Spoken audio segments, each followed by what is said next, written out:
Okay, everybody, welcome back.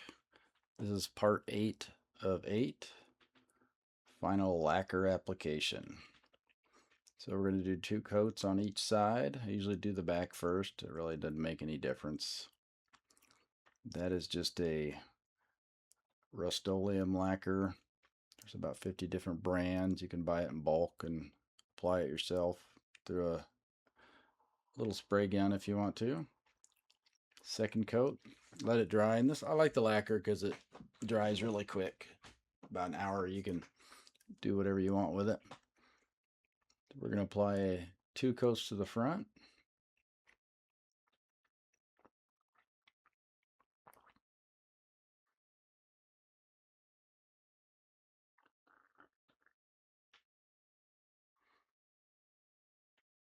And we'll apply a second coat.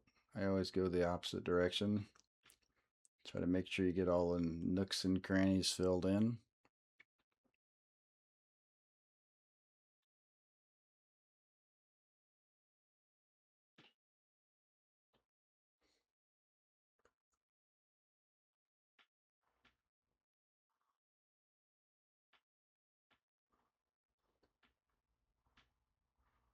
A little bit better look of it. So here's our finished product. Not a very good picture, not very well lit. There's a picture of the back. And everybody stay tuned for more tutorials. I'm gonna work on the cutting board and some other projects tutorials, so stay tuned for those. Thanks everybody.